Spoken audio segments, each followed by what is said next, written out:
السلام عليكم ورحمة الله وبركاته. أهلا بمتابعيني وأيضا لغير متابعيني. بسم الله الرحمن الرحيم، الصلاة والسلام على أشرف المرسلين.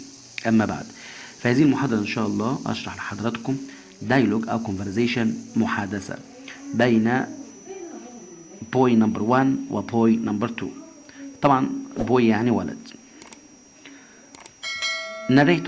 narrator number 1 اللي هو narrator يعني الراوي اللي هو كاتب الكلام ده اسمه narrator. boy number 1 الولد رقم 1 بيقول ايه؟ what did you make yesterday.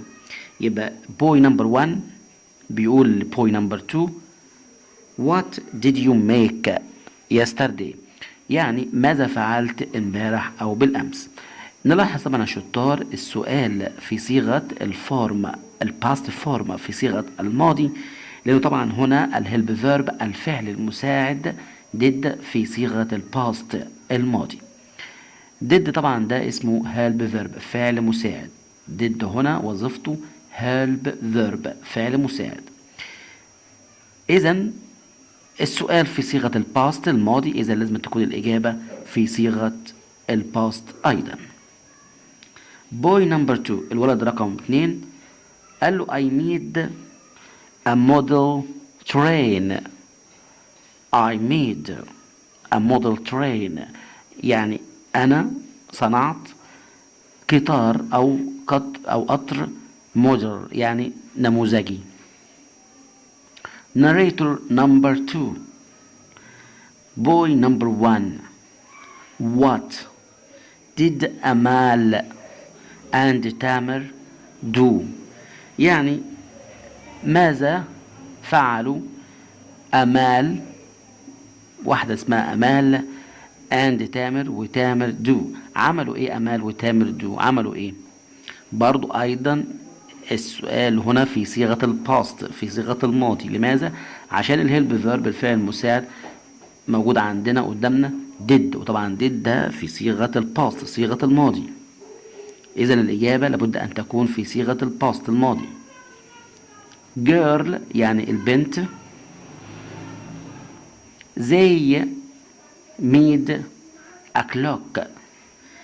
they made a clock يعني هم عملوا أو صنعوا منبه. clock يعني منبه.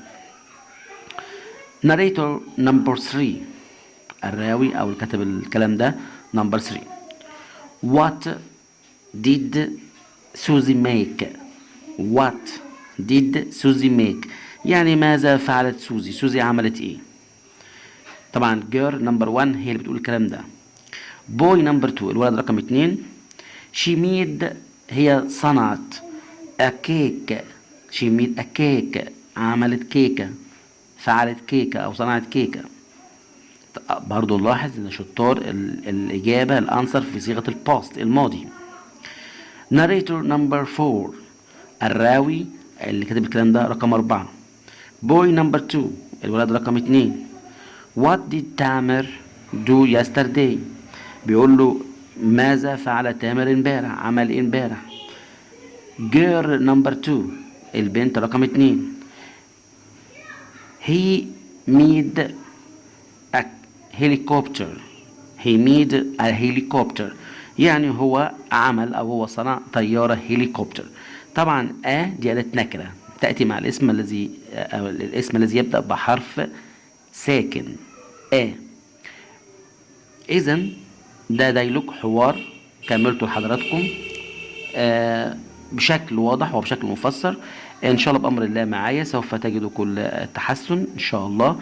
لا ننسى اللايك عشان طبعا اللايك بيعمل على سرعه انتشار الفيديو، وايضا لا ننسى الاشتراك وتفعيل زر الجرس عشان يوصل لك شعار باي فيديو برفعه ان شاء الله. اترككم في رعايه الله ودمتم. جود باي and I will see you again. طبعا ما ننساش ان شاء الله في روابط محاضرات مهمه جدا جدا هسيبها لكم في